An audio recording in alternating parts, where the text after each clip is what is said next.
पाए जो है वहाँ अलग दे के आने। ठीक है। मैं वहाँ काम करता रहा, साथ में अपने स्कूल जाता था, और मैंने उस वक्त बचपन में ये सोचता था कि अपना भी ऐसा होगा, और वो दोनों मैंने खरीदे। क्या ही बात है। ये मैंने जो सोचा था बचपन में, वो मैंने किया। जो है निक्कर पहन के स्कूल जाया करते थे 6-7, और आज हम अगर 3rd क्लास के बच्चे को ये कहें ना कि निक्कर पहन के जाओगे, मैं नहीं पैंट पहनाऊं, मेरी जीन्स पहनूंगा, ये पहनूंगा। एक चेंज आ गया।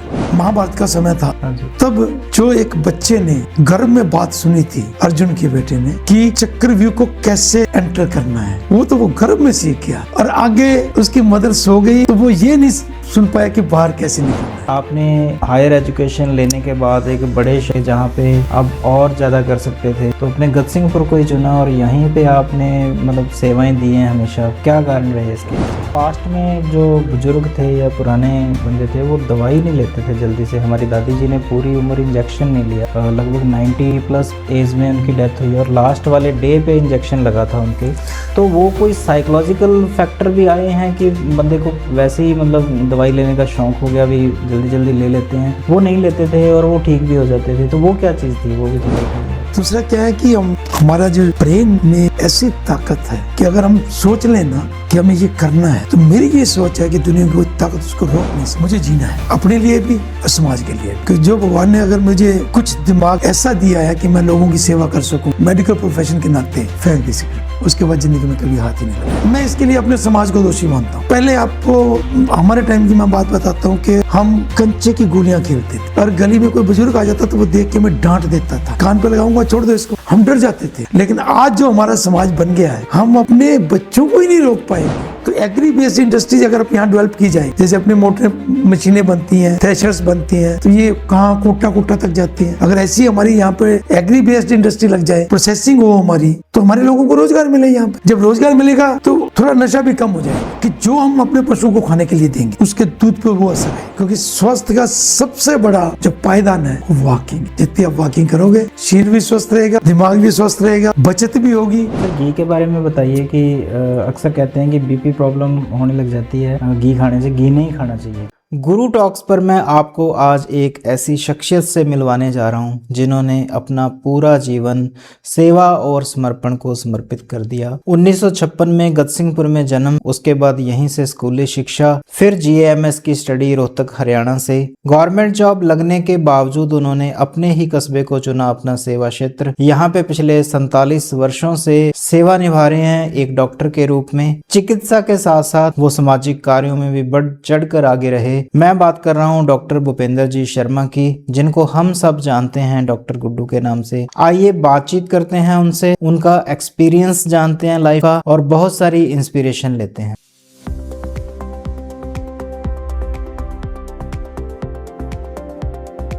बहुत बहुत स्वागत है डॉक्टर साहब आपका हमारे इस पॉडकास्ट शो पे। सबसे पहले आपसे आपके बचपन के बारे में पूछेंगे कि बचपन आपका कहाँ बीता, जन्म कहाँ पे हुआ और कैसा था आपका बचपन? मेरा जन्म गतसिंहपुर में ही हुआ। ठीक है। और बचपन भी गतसिंहपुर में गुजरा। उस वक्त गतसिंहपुर बहुत छोटा सा टीलों से घिरा हुआ था। 1956 का बर्थ है आपका, तो उस टाइम तो हमारे ख्याल में भी नहीं है जैसा गतसिंहपुर होगा। तो आप थोड़ी सी पिक्चर दिखाइए हमें।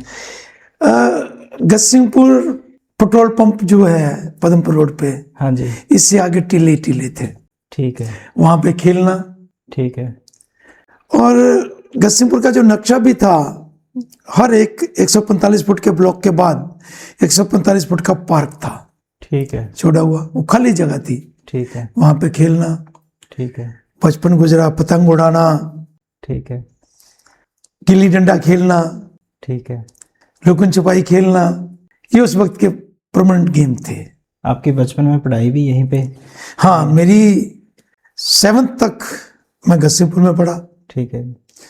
उसके बाद 8th 9th 10th ये मैंने जालंधर की। ठीक है। नकोदर और जालंधर। ठीक है। उसके बाद फिर हायर सेकेंडरी में गतसिंहपुर आ गया। ठीक है। BSc पार्ट 1 में गंगानगर। ठीक है। उसके बाद 5 साल रोहतक GAMS की मैंने। ठीक है, वो आपकी रोहतक से हुई है। वहां से बाद सीधा आके यहाँ प्रैक्टिस में। ठीक है। 7 तक जो आपकी पढ़ाई हुई है उस टाइम कौन सा स्कूल था यहाँ पे? ये रेलवे स्टेशन के पास सीनियर सेकेंडरी जो स्कूल है, इसमें एक ब्लॉक था, कच्चा बना हुआ प्राइमरी स्कूल, जिसकी एक दीवार पुलिस स्टेशन के साथ लगती थी। ठीक है। जो एरिया अभी वो पड़ा है, जो मतलब ना तो उधर ना उधर। हाँ, ना उधर जो डिस्प्यूटेड लैंड पड़ी है, ठीक है, वहां हम पढ़ते थे। ठीक है। और रेजिडेंशियल में सर सबसे पहले कौन सा एरिया यहाँ पे डेवलप हुआ है? कौन सी जगह थी जहाँ पे रेजिडेंस था सबसे पहले कसुमपुर में? ये धान मंडी और इसके दोनों तरफ का जो एरिया है, ये सबसे पहले था। सबसे पहले डेवलप हुआ। ठीक है। बचपन में आपकी फैमिली में आपके दादा दादी, ग्रैंड पेरेंट्स, आपके फादर मदर, तो उनके बारे में बताइए कि कैसा था उनका प्यार दुलार, वो चीज़ें। दादी तो मैंने नहीं देखी। ठीक है जी। दादाजी थे मेरे, ठीक है, उनको देखा मैंने। 1973 में उनकी डेथ हुई है। ठीक है, तब मेरी उम्र ठीक थी। ठीक है जी। तो एज भी बहुत, 99 ईयर के होके उनकी डेथ हुई थी। 99 ईयर लिए उन्होंने। ठीक है, प्यार करते थे और मैं उनसे उर्दू सीखता था। ठीक है, वो अपने किस्से पंजाब के सुनाया करते, क्योंकि हमारी फैमिली पंजाब से माइग्रेट हुई थी। ठीक है, 1932 में मेरे फादर यहाँ गस्सिमपुर में आए थे, ठीक है, और उसके बाद वो 49 to 53 तक, ठीक है, 19 से लेके 53 तक ठीक है, वो यहाँ पे चेयरमैन भी रहे। ठीक है, बचपन की शुरुआत तो बहुत अच्छी गुजरी, ठीक है, और फिर उसके बाद चैलेंजेस आए।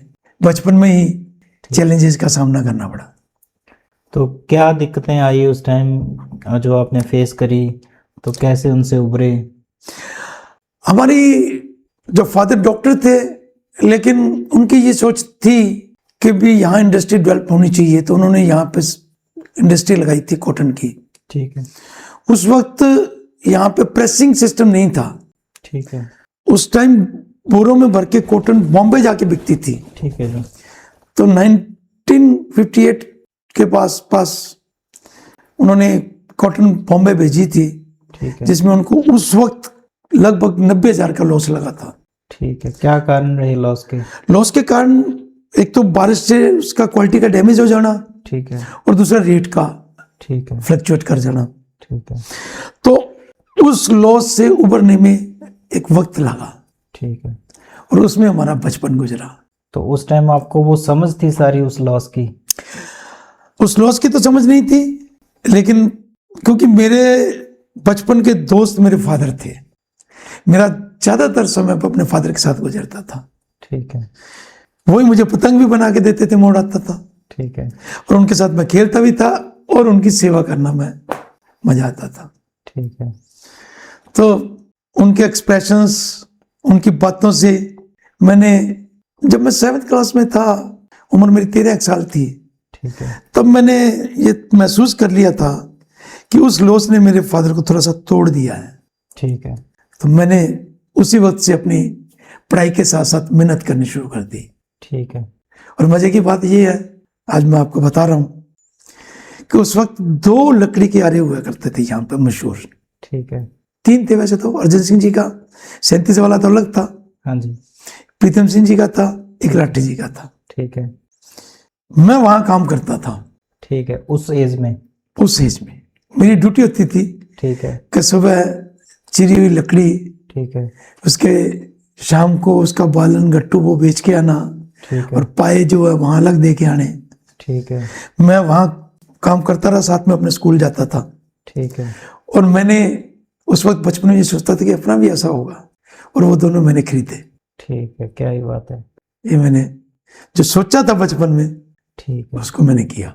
तो उस टाइम पे आपके जो दोस्त थे, स्कूल के दोस्त थे, तो वो भी काम करते थे या सिर्फ आप ही? नहीं, मैं कुछ टाइम निकालता था बीच में उनके साथ खेलने के लिए। ठीक है।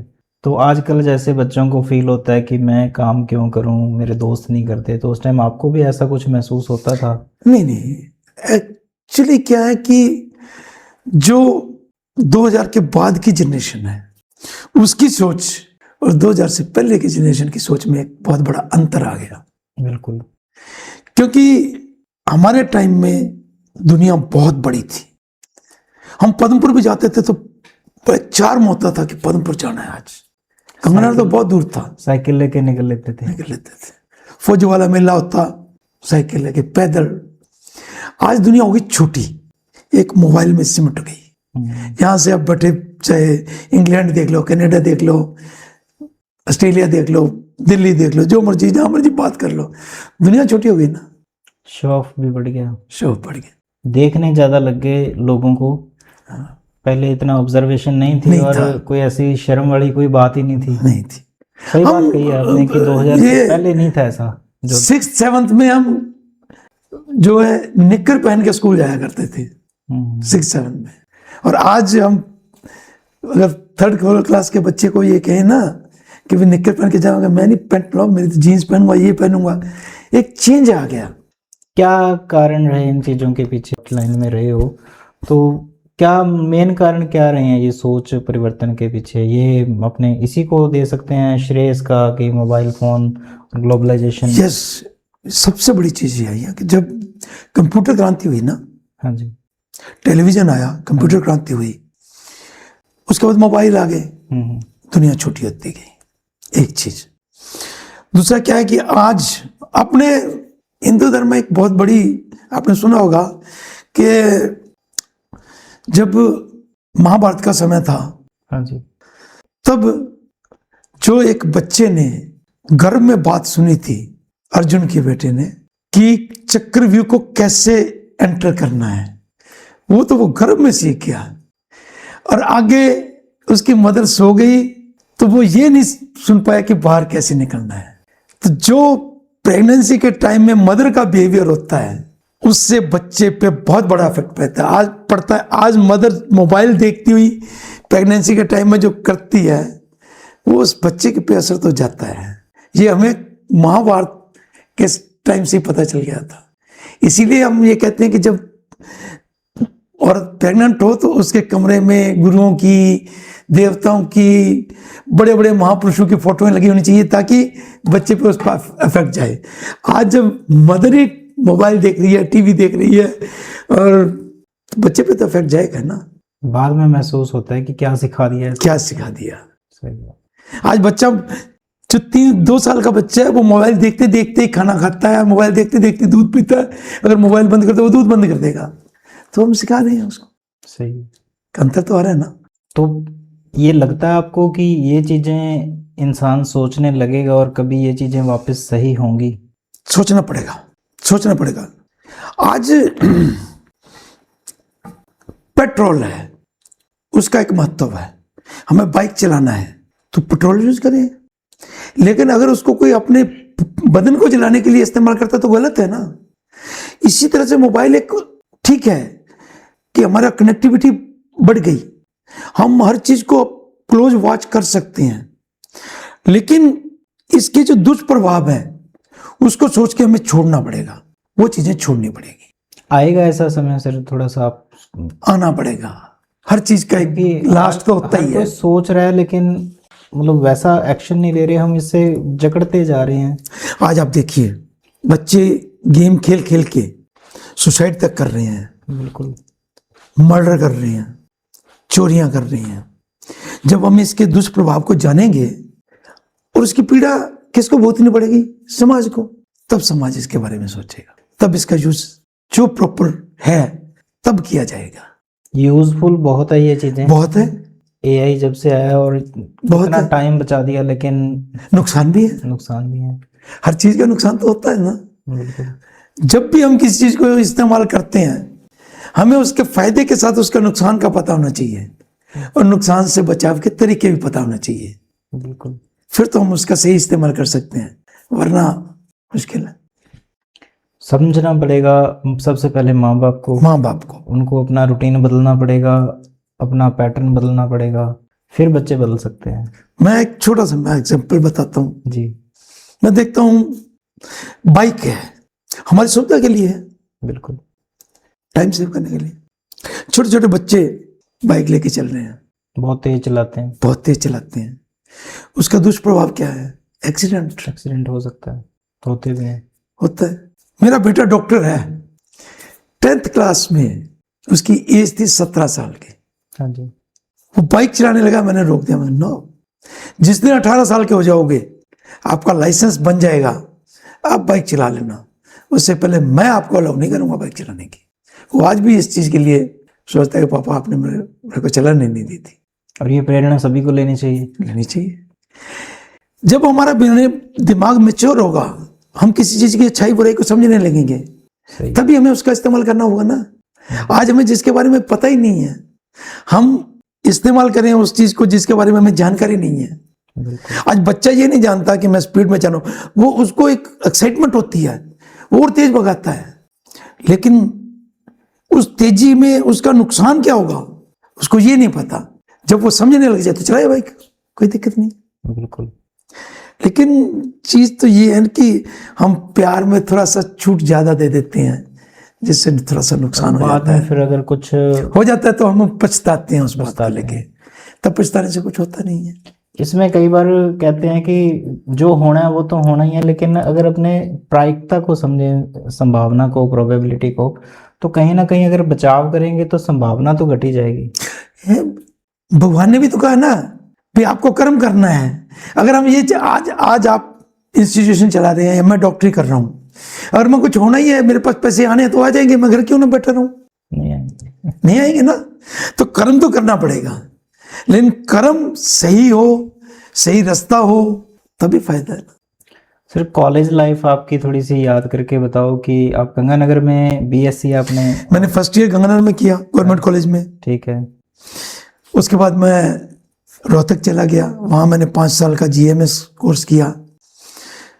मेरा बैच जो वो लास्ट बैच था जीएमएस का। ठीक है। जीएमएस में क्या होता था कि हमें बायलैटरल स्टडी करनी पड़ती थी, आयुर्वेद की भी और एलोपैथी की भी। ठीक है। दोनों के पेपर अलग अलग होते थे। ठीक है। दोनों में पास होना होता था। ठीक है।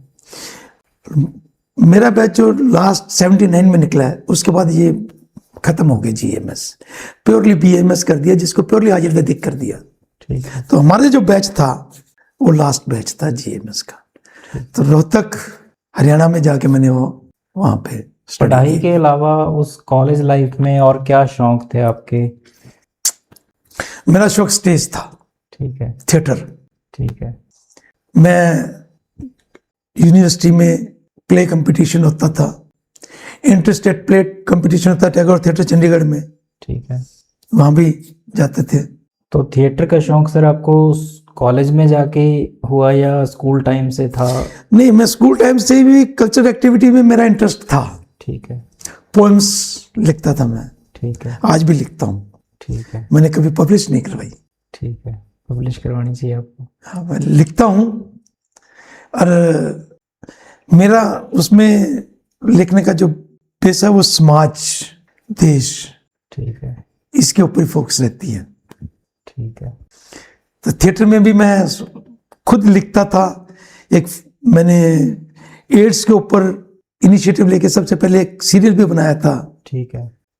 ये कब की बात है? ये 92 की बात है, जब एड्स शुरुआती दौर में था। ठीक है। उसके बारे में लोगों को जानकारी नहीं थी, ठीक, उसको जानकारी के लिए मैंने वो बनाया था। ठीक है। और डॉक्टरी लाइन आप मतलब किसी वजह से चुनी या फिर फैमिली में डॉक्टरी थी तो डॉक्टरी करनी थी, वो कैसे हुआ? मेरे फादर डॉक्टर थे, मेरे अंकल डॉक्टर थे। ठीक है। उन्हीं से इनिशिएटिव मुझे मिला था। मुझे शुरू से मैंने सोचा था कि डॉक्टर बनना है। ठीक है। हालांकि बेटा मेरा मैथमेटिक्स में तेज था। ठीक है। तो मेरे को एक दिन कहने लगा कि पापा मैं क्या बनूं? ठीक है। मेरा इंटरेस्ट तो मैथमेटिक्स में है। ठीक है। मैंने कहा कि अगर इस प्रोफेशन को आगे चलाना है तो डॉक्टर बन जा, नहीं तो कोई भी सब्जेक्ट ले ले। ठीक है। तो उसने कहा ठीक है मैं डॉक्टर बनूंगा। ठीक है। और उसके बाद वो भी एमबीबीएस करके एमडी करके अब जन सेवा में है। एमबीबीएस करी। एमबीबीएस किया, फिर जैन से एमडी किया। ठीक है। और अब जन सेवा में एसोसिएट प्रोफेसर है। ठीक है। और गतसिंहपुर में भी सेवाएं दे रहे हैं? सेवा देते हैं। तो ये भी आपसे हमारा ये आज का जो पॉडकास्ट है कि आपने हायर एजुकेशन लेने के बाद एक बड़े शहर को चूज़ करके जहाँ पे आप और ज़्यादा कर सकते थे तो अपने गतसिंहपुर को ही चुना और यहीं पे आपने मतलब सेवाएं दी हैं हमेशा, तो क्या कारण रहे इसके पीछे? मैं गतसिंहपुर से प्यार करता हूँ। ठीक है। क्योंकि जहाँ बचपन गुजारा, जहाँ जन्म लिया, जो कर्मस्थली था, ठीक है बाहर जाके कुछ सुख सुविधाएं ज़्यादा मिल जाती, लेकिन शायद मैं उतना खुश ना रह पाता जितना मैं यहाँ रहा हूँ। क्योंकि यहाँ हर दीवार, चाहे वो स्कूल की है, चाहे वो गलियाँ हैं, मैं उनको जानता हूँ, वो मुझे जानती हैं। तो मेंटल सेटिस्फेक्शन तो है ना। जब आप रोहतक में पढ़ने लगे थे तो वहाँ पे उधर ही सेटल होने का विचार नहीं आया कभी? नहीं, मैं छोटी जगह पे रह के खुश हूँ। तो आपका फाइनली था कि वापस मैं गस्सीपुर में ही जाना है? गस्सीपुर ही आऊँगा। ठीक है। तो आपने मतलब उसी टाइम आपकी जब स्टडी कंप्लीट हुई तो तभी आपने शुरू कर दिया था? नहीं, मेरा गवर्नमेंट जॉब आ गई थी, मैं चला गया था, ज्वाइन भी कर लिया था 12 में। राजपुरा 12 तहसील में राजपुरा गांव था, ठीक है, जो कि भिंड पुराना क्षेत्र के बीच में डेकोट एरिया था कुछ, ठीक है। वहाँ चला गया था, लेकिन मन नहीं लगा, ठीक है, छोड़ दिया। ठीक है। कम खा लेंगे, रहूँगा गस्सीपुर में ही। तो उसके बाद फिर फाइनल डिसीजन गस्सीपुर का। तो आपने हॉस्पिटल उसी टाइम से शुरू कर दिया था? उसी टाइम से 1979 में मैंने शुरू कर दिया था। आज जहाँ देखते हैं वहीं था या ये पहले? नहीं, पहले धान मंडी में था। ठीक है। इसके बाद इधर शिफ्ट किया मैंने। ठीक है। तो डॉक्टरी लाइन में क्या चैलेंजेस रहे और पहले के टाइम के जो मरीज थे और आज के मरीज हैं, क्या फ़र्क क्या आया, क्या चैलेंज बदले हैं? जब हमने स्टार्ट किया था जी, तब जो बीमारियां थी वो ज़्यादातर इन्फेक्टिव बीमारियां होती थी। टाइफाइड हो गया, निमोनिया हो गया। लेकिन टाइम बदलता गया, आदमी अवेयर होता गया। जैसे जैसे अवेयर हुआ, पहले हम रॉ वाटर पीते थे जिससे टाइफाइड बहुत कॉमन होता था। हर फरवरी मार्च के बाद अप्रैल मई जून के बीच में टाइफाइड के पेशेंट बहुत मिलते थे। ठीक है। और सर्दियों में न्यूमोनाइटिस के पेशेंट बहुत मिलते थे। ठीक है।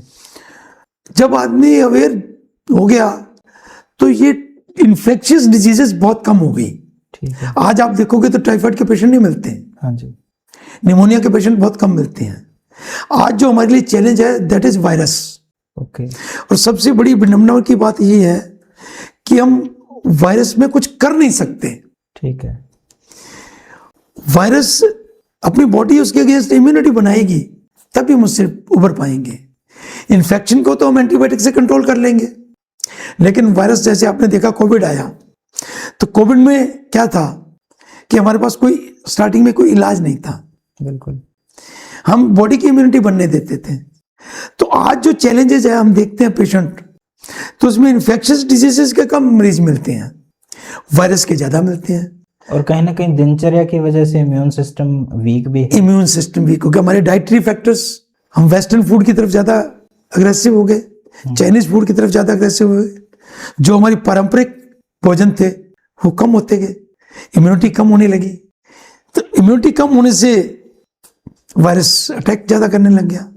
नहीं तो हम ये देखते थे कि सिर्फ 2 महीने होते थे, सितंबर अक्टूबर और फरवरी मार्च, जब वायरस एक्टिवेट होते थे।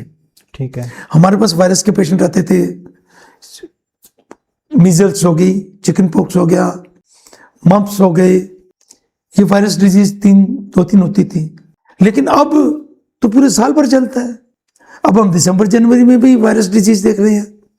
कोविड के जो म्यूट हुए हुए वायरस हैं वो अब भी आ रहे हैं। अब भी दिन देखते हैं तो रोज 10-12 पेशेंट वायरस के मिलते हैं हमें। तो चैलेंजेस ये हुए हैं कि इन्फेक्शन की बजाय वायरस पे शिफ्ट हो गए। ठीक है। और उस वक्त इम्यूनिटी ये होती थी कि हम हल्की से हल्की एंटीबायोटिक से भी इन्फेक्शन कंट्रोल कर लेते थे। मुझे याद है कि 13 पैसे की गोली होती थी एल्कोसिन, ठीक है, सिबाजोल, गोनाडिन। ठीक है। 2 पैसे, 5 पैसे, 10 पैसे की ये गोली होती थी। ठीक है। और उससे हम ट्रीटमेंट करते थे। ठीक है। लेकिन आज हमें कोई इन्फेक्शन का पेशेंट आ जाता है तो हायर से हायर एंटीबायोटिक पे हमें जाना पड़ता है।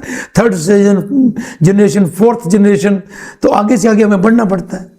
तो ये चैलेंजेस ही है ना हमारे लिए। जैसे पास्ट में जो बुजुर्ग थे या पुराने बंदे थे वो दवाई नहीं लेते थे जल्दी से। हमारी दादी जी ने पूरी उम्र इंजेक्शन नहीं लिया, लगभग 90+ एज में उनकी डेथ हुई और लास्ट वाले डे पे इंजेक्शन लगा था उनके। तो वो कोई साइकोलॉजिकल फैक्टर भी आए हैं कि बंदे को वैसे ही मतलब दवाई लेने का शौक हो गया, भी जल्दी जल्दी ले लेते हैं, वो नहीं लेते थे और वो ठीक भी हो जाते थे। तो वो क्या चीज़ थी, वो भी थोड़ा बताइए आप। मैं आपको बताता हूँ। देखिए, मेजोरिटी केसेस में हमारी बॉडी में एक सिस्टम है कि कोई भी बीमारी अगर हमारे अंदर आती है तो उससे लड़ने की क्षमता हमारी बॉडी के अंदर ही पैदा होती है, बाहर से नहीं आती। हम कहें कि एक्वायर कर लेंगे, हम नहीं। हमारी बॉडी में सिस्टम है आज पेट के अंदर कोई इन्फेक्शन हुई तो तुरंत अपने को डायरिया या वॉमिटिंग आएगी।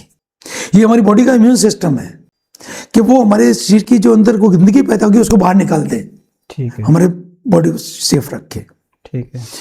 तो जैसे ही हमारी बॉडी की इम्यूनिटी बढ़ेगी तो हमें दवाइयों पर डिपेंडेंसी कम होगी। अब आप बता रहे हैं, आप ग्रैंड मदर, हाँ जी, उन्होंने कभी दवाई नहीं खाई, हाँ जी, उनकी डाइटरी सिस्टम क्या था? दूध, घी, घर का खाना। और रोटी भी उनकी फिक्स थी, 2 रोटी पे देखा है सुबह। मैंने अपने होश में, उनको 2 से ज़्यादा नहीं।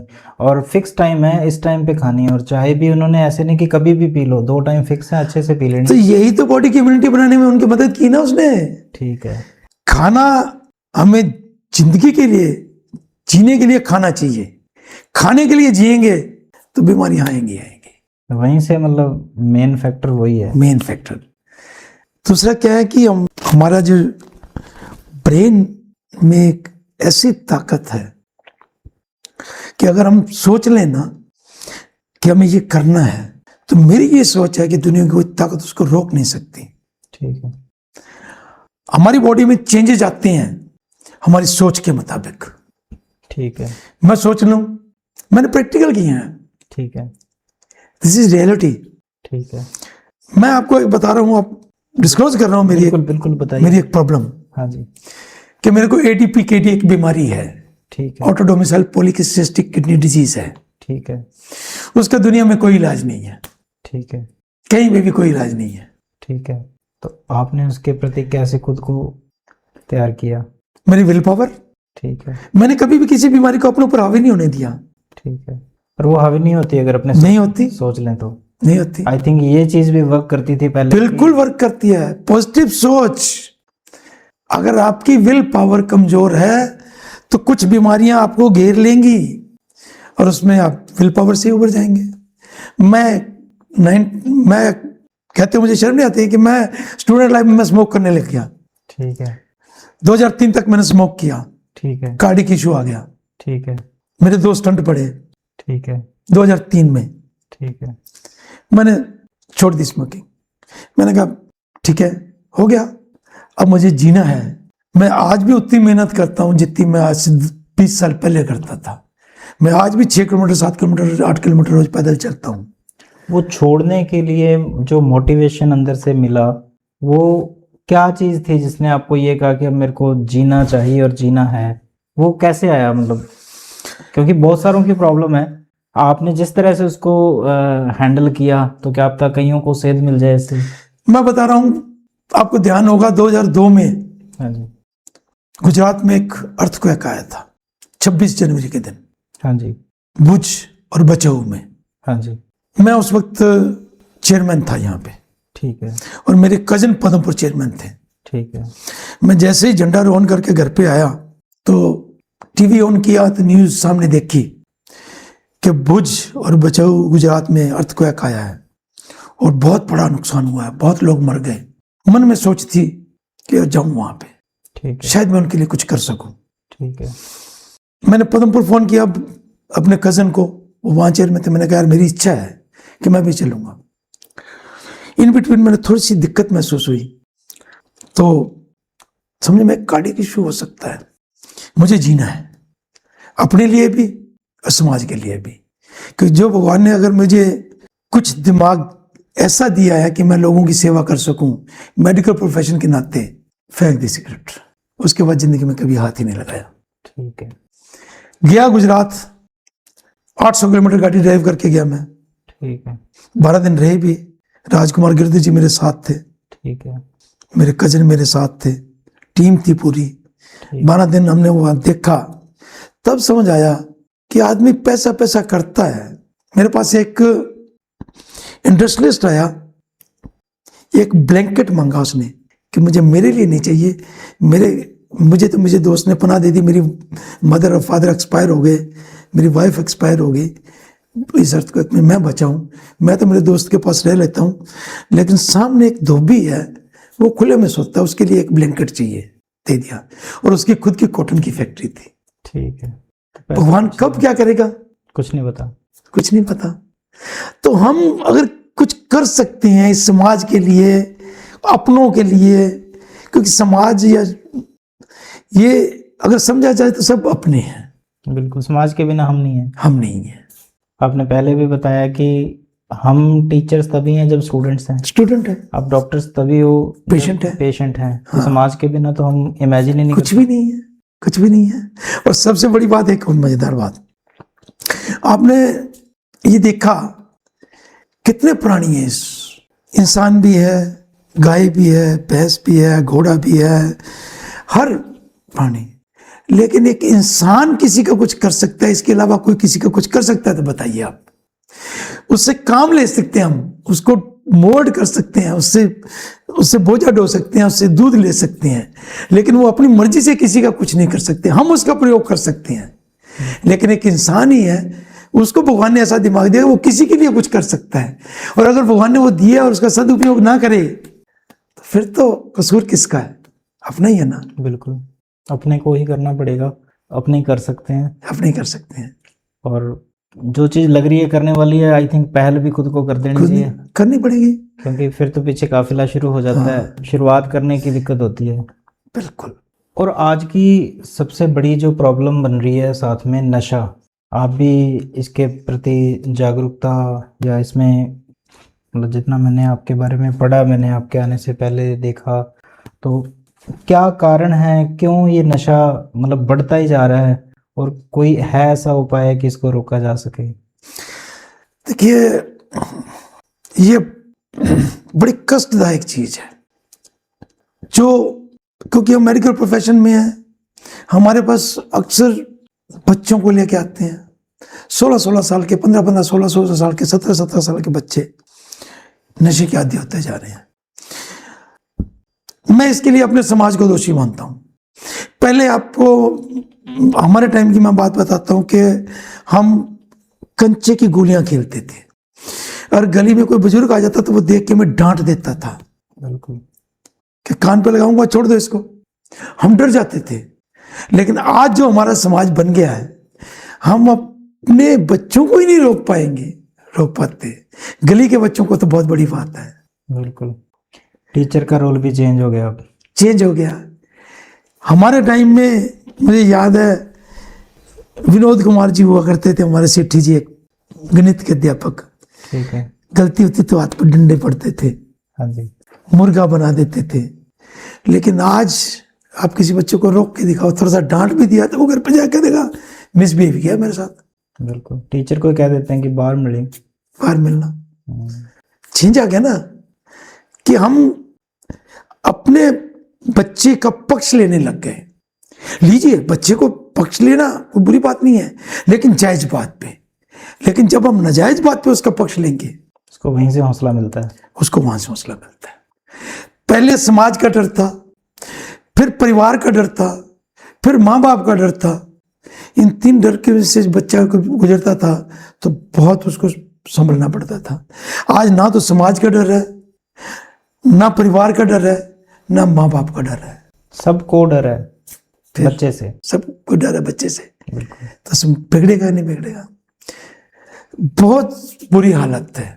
हालांकि मैंने यह कर रखा, मैं रोकता हूँ बच्चों को, मैं नशे वाले को छोड़ने में मदद करता हूँ, दवाई फ्री, कंसल्टेशन फ्री, कैंप लगाता हूँ। लेकिन जब तक समाज साथ नहीं देगा, क्योंकि नशा एक ऐसी चीज है, मैंने देखा है, छोड़ देंगे, जब वापस सोसाइटी में जाएंगे वही हो जाएगा। जब तक हम नशे की खेप को नहीं रोकेंगे, उसको बेचने वाले भी तो हमारे समाज के लोग ही है ना, या बाहर से आते हैं, यहीं से है, बिजनेस बन गया। बिजनेस बन गया तो पैसे की प्रमुखता होगी ना, ये सबसे बड़ा कारण है। हर किसी को आई थिंक अपना अपना घर बचा लेना चाहिए, तभी बच जाएगा, तभी बच जाएगा। बच्चे कोशिश करें अपने घर को, तो आज हम किसी को कहे बिना तेरे बच्चे को, भाई ये नहीं जी, नहीं मेरा बच्चा तो है ही नहीं ऐसा, ठीक है भाई, बिना किसी प्रूफ के, बिना उसके ऊपर ऑब्जर्वेशन किए। बच्चा एक बता रहा था सर पीछे मेरे को एक स्टोरी, अपने यहीं पदमपुर साइड से था बच्चा, वो हमारे इस IELTS PT वाले फील्ड में। तो वो किसी शहर में गया, तो वहाँ पे कहता जी मेरे साथी ऐसे बन गए जो घूमने फिरने के शौकीन थे, मेरे को ले जाते थे, मज़ा आता था। फिर मेरे को कुछ नशा देने लगे तो बढ़िया लगने लगा। धीरे धीरे मेरे को मजबूर कर लिया कि अब कहते जी नहीं मिल रहा, पैसे लगेंगे। तो कहता जी मैं एक दिन का 3,000 रुपये का नशा खरीदने लग गया था, तब जाके मेरे परिवार को पता लगा कि मैं इसका शिकार हो चुका हूँ, इतना पैसा कहाँ जा रहा है, और अब मैं निकलने की कोशिश कर रहा हूँ। ये कहानी उसने अपने मुंह से बताई जब वो ठीक था, होश में था। कि भाई जब मेरे को ज़रूरत पड़ती है तो मैं पागल हो जाता हूँ, मेरे पे कंट्रोल नहीं रहता, और अब मैं किसी न किसी तरीके इसको छोड़ने की कोशिश कर रहा हूँ, छोड़ नहीं पा रहा हूँ। मैं एक किस्सा बताता हूँ आपको। कानपुर हमने कैंप लगाया। ये 12 FF के आसपास का कोई गांव का था लड़का, 2 भाई थे, दोनों नशे की आदी।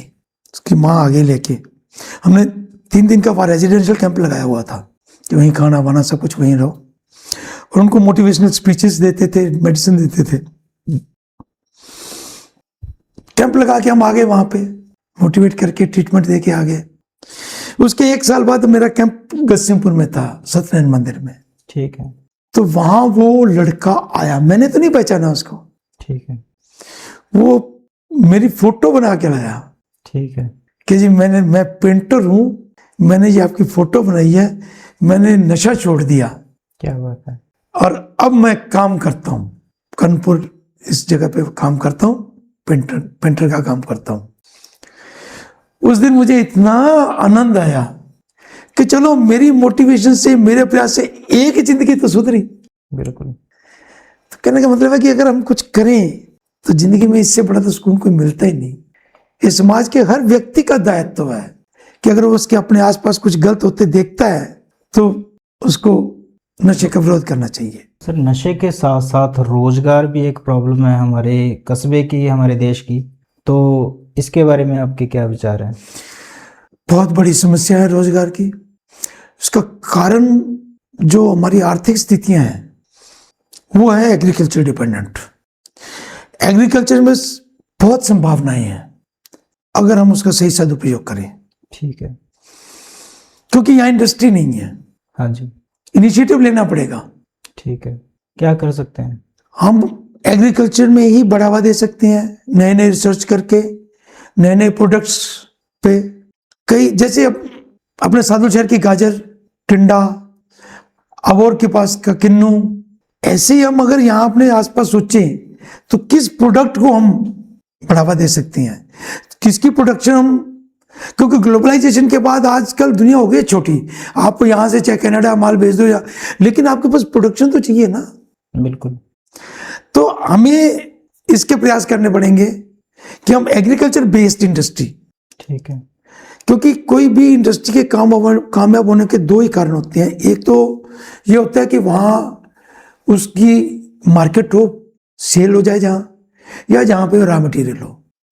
ग्लोबलाइजेशन में अब हर कंट्री ये चाह रही है कि मुझे मार्केट मिल जाए, और इंडिया से बड़ी तो मार्केट कोई है ही नहीं। बिल्कुल। सबसे ज़्यादा पॉपुलेशन।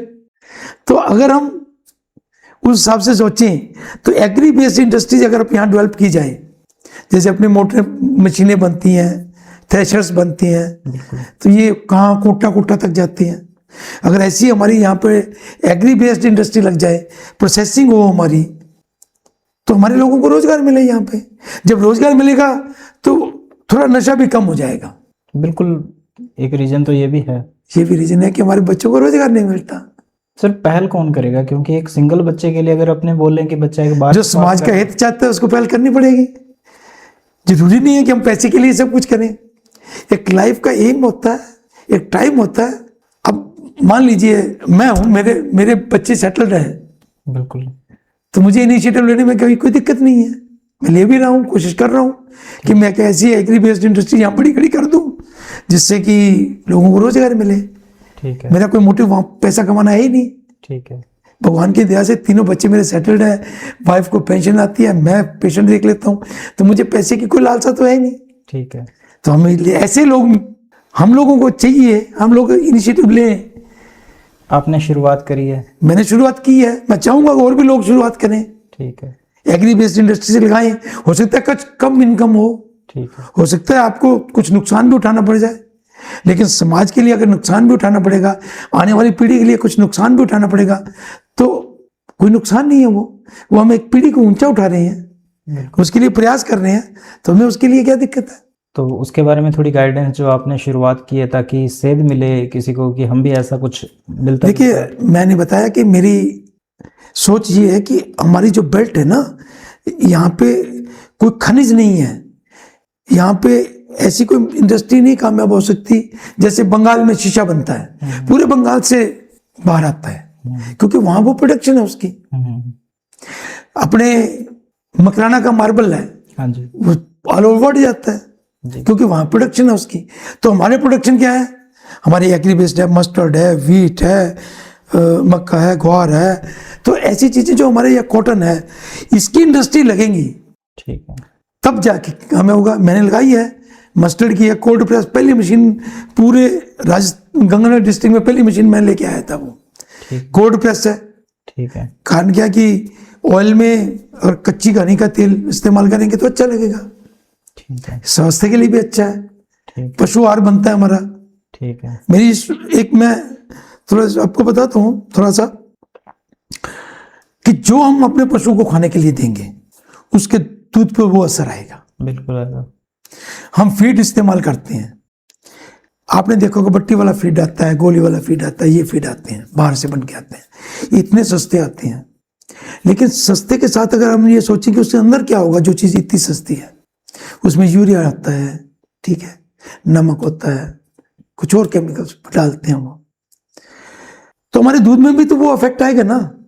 हमारे घर में गेहूं है, हमारे घर में चना है, हमारे घर में बाजरी है, हमारे घर में जौ है, हम वो तो अपने पशु को डालते नहीं। इस सोच के साथ मैंने वो मेरा फीड तैयार करवाया खुद का, ठीक है, जिसे मैंने कहा भी कोई भी अडल्ट्रेशन नहीं होगी, सिर्फ हमारी जो एग्री प्रोडक्ट्स हैं सिर्फ उन्हीं को यूज करेंगे।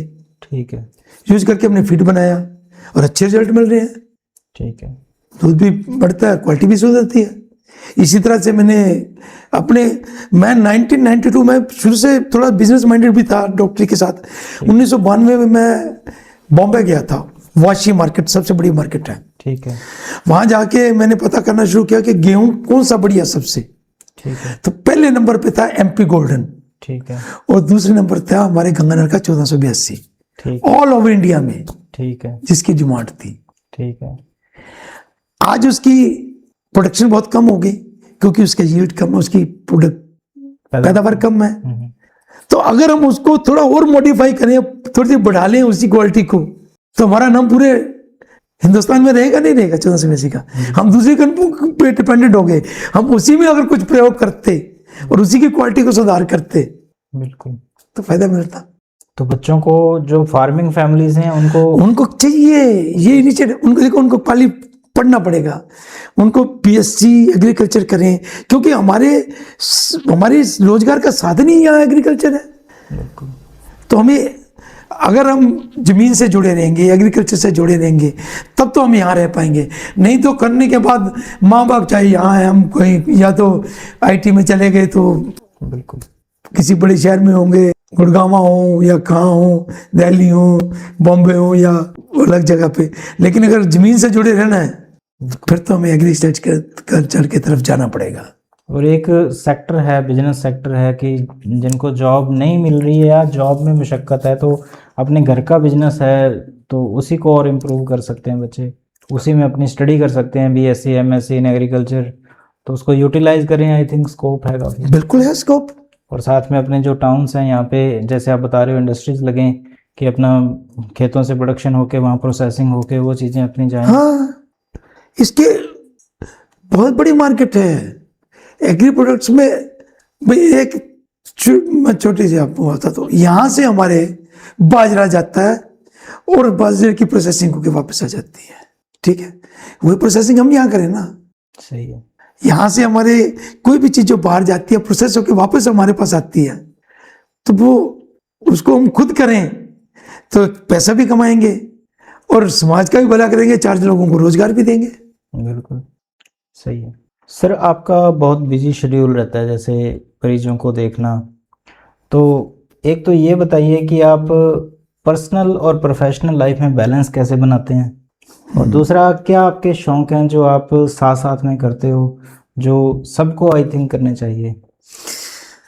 देखिए, बिजनेस मैं 3 लाइफ जी रहा हूँ, प्रोफेशनल लाइफ, बिजनेस लाइफ और निजी लाइफ। निजी लाइफ, मुझे बच्चों के साथ खेलना बहुत पसंद है। ठीक है। मैं आसपास के मोहल्ले के बच्चे खेलते हैं, मैं उनके साथ, छोटे छोटे बच्चे 10-10 साल के, 8-8 साल के, मैं उनके साथ भी खेलता हूँ। ठीक है। घूमना, मैं पेशेंट देखता हूँ, मेरा रूटीन है कि मैं रात को भी आ जाए तो रात को भी देखता हूँ, दिन में भी देखता हूँ। फ्री टाइम होता है, मैं मेरी फैक्ट्री संभालता हूँ, आड़त की दुकान संभालता हूँ।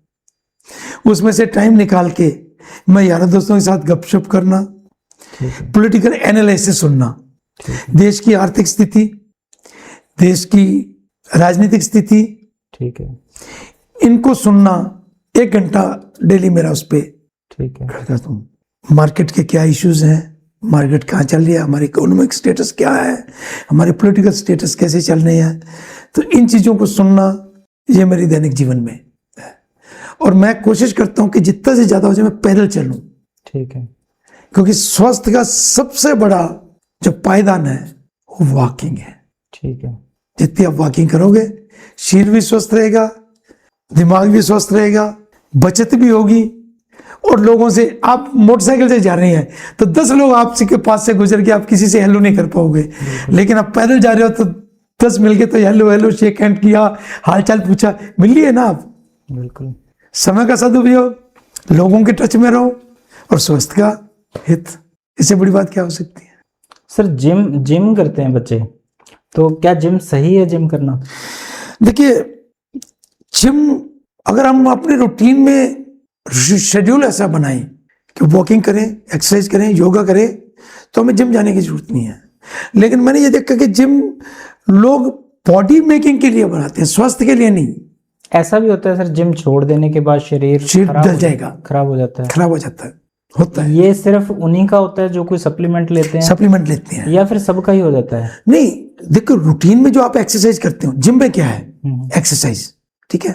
आप एक्सरसाइज करते हैं, आपका इंटरेस्ट है, तो आप रूटीन में भी करते रहेंगे। लेकिन आप अगर आप कहेंगे कि मुझे बॉडी बना के लोगों को दिखानी है, तो आप एडिशनल प्रोटीन लेंगे। ठीक है। वो एडिशनल प्रोटीन से एक बार आपकी बॉडी बन जाएगी। जैसे आप उस प्रोटीन को छोड़ोगे, एक्सरसाइज छोड़ोगे, तो आपके मसल्स जो है ना, मसल्स, जिम जाना किस लिए, मसल्स बनाने के लिए, मसल्स को स्ट्रेंथन करने के लिए। तो अगर आपने वो प्रोटीन छोड़ दिया और एक्सरसाइज छोड़ दी तो मसल ढल जाएंगे। ठीक है। तो जिम अगर बच्चे जाएं तो नेचुरल एक्सरसाइज करें। नेचुरल में क्या डाइट्स आप सजेस्ट करते हो? देखिए, हमारी डाइट जो है ना, पर्टिकुलर नॉर्दर्न इंडिया की, दिस इज बैलेंस डाइट। यहाँ हम घी भी खाते हैं, चना भी खाते हैं, चना दाल भी खाते हैं, प्रोटीन का सोर्स चना और दाल हो गया, ठीक है। फैट चाहिए हमें, गुड़ शक्कर घी खाते हैं, कार्बोहाइड्रेट्स चाहिए हमें, ठीक है। कहने का, बाजरा भी शौकिया खाते हैं, मक्की भी शौकिया खाते हैं हम यहाँ पे। तो अपनी डाइट बैलेंस डाइट है। दूध का इस्तेमाल अपने होता है पंजाबियों में, बिल्कुल, पर्टिकुलर नॉर्दर्न इंडिया में। तो हमारी डाइट नेचुरली बैलेंस्ड है, ठीक है। हाँ, अगर पिज्जा बर्गर खाएंगे फिर तो डाइट बैलेंस नहीं रहेगा ना। बिल्कुल। आप 4 चम्मच घी रोज खाते हैं, खाइए। सर, घी के बारे में बताइए कि अक्सर कहते हैं कि बीपी प्रॉब्लम होने लग जाती है घी खाने से, घी नहीं खाना चाहिए। एज अ डॉक्टर आपका क्या सजेशन है कि घी कितना खाना चाहिए या नहीं खाना चाहिए? देखिए, आप 1 लाख रुपया कमा रहे हैं महीने का, 50,000 खर्च कर रहे हैं, तो 50,000 कहाँ जाएगा? बैंक में, घर की तिजोरी में, पॉकेट में, कहीं तो जाएगा ना। हम कितनी कैलोरी डेली ले रहे हैं और कितनी कैलोरी खर्च कर रहे हैं, ये बैलेंस बनाना है। आपने 100 कैलोरी ली, 50 खर्च कर दी, 50 तो आपके एब्डोमेन पे, चिक्स पे, बटक्स पे जमा होगी ही होगी। अगर आप 100 कैलोरी लेते हैं, 100 कैलोरी खर्च करते हैं, तो घी 4 चम्मच खाइए, 6 चम्मच खाइए, लेकिन उतनी फिजिकल एक्सरसाइज जरूरी है। इसीलिए पहले गिलास भर के भी पी लेते थे। पहले होता क्या था कि एक बीघा पाने के लिए चलते हैं तो वो सुबह 5 बजे जाके 9 बजे तक 10 किलोमीटर का राउंड लगा के आ जाते थे। आज आप आधा किलोमीटर घर पे तो मोटरसाइकिल पे जाते हो, तो कैसे घी खाएंगे आप? ठीक है, ये बात है। सर, लास्ट में आप, बातें तो बहुत हैं करने वाली, बहुत कुछ सीखने वाला है आपसे। युवाओं के लिए खासकर आपकी तरफ से संदेश, उनकी करियर से रिलेटेड गाइडेंस और अपनी इनकी हेल्थ से रिलेटेड गाइडेंस के लिए आप एक संदेश। हमारा भारत युवा भारत है, सबसे युवा भारत में है, लेकिन हमारा भारत का युवा थोड़ा मिसगाइडेड है। हम वेस्टर्न की तरफ भाग रहे हैं और वेस्टर्न हमारी तरफ भाग रहा है। हमें जो हमारे पारंपरिक साधन है, जो पारंपरिक डाइट है, जो पारंपरिक परंपराएं थी, अगर हम उस पे चलेंगे तो मैं दावे के साथ कहता हूं एक नहीं कई विवेकानंद पैदा होंगे। लेकिन हम अगर किसी की नकल करेंगे तो अपना मूल स्वरूप हम छोड़ देंगे, तो हम किसी का भला नहीं कर पाएंगे। तो मेरी युवा से यही अपील है, नशा छोड़िए, पारंपरिक खाना ही खाइए और पारंपरिक परंपराओं को निभाइए। जैसे हम समाज के लिए समर्पित थे, पहले बड़े बुजुर्ग बैठते थे गुरुद्वारे में, चौक में, कहीं बैठ के एक दूसरे के साथ दुख सुख करते थे। दुख सुख कीजिए, एक दूसरे की मुसीबत में उसके मददगार बनिए, तभी हम अपने समाज का भला कर सकते हैं। अगर समाज का भला होगा तो हमारा भला अपने आप हो जाएगा। सबसे बड़ी बात है कि अपने टैलेंट का इस्तेमाल करिए। आज जब हम ये कहते हैं कि हनुमान जी को ये नहीं पता था कि उनको उड़ना आता है, उनको बताया गया, तो हमारे बच्चों में बहुत टैलेंट है। उस टैलेंट को बच्चा खुद समझे और उसका सदुपयोग करे तो हमारा भविष्य अच्छा होगा। बिल्कुल सर। अकेले बच्चों के लिए नहीं, युवाओं के लिए नहीं, मैं मेरे हम उम्र लोगों को ये कहता हूं, आप इनिशिएटिव लीजिए, आगे आइए, समाज के लिए समर्पित होइए। अब ये समय 60 साल के बाद जो हमारी व्यवस्था थी वो यही थी कि समाज के लिए है, पहले अपने लिए, फिर परिवार के लिए, फिर समाज के लिए। अब समाज के लिए, तो समाज में फैली हुई कुरीतियां, नशा, इनको हटाने के लिए हमें आगे आना होगा। ये मेरा बच्चों को संदेश है और अपने हम उम्र साथियों को संदेश है। बहुत बहुत धन्यवाद सर आपका एक एक शब्द अनमोल है धन्यवाद। और बहुत युवाओं को इससे सीख मिलेगी। धन्यवाद सर। धन्यवाद जी, नमस्कार।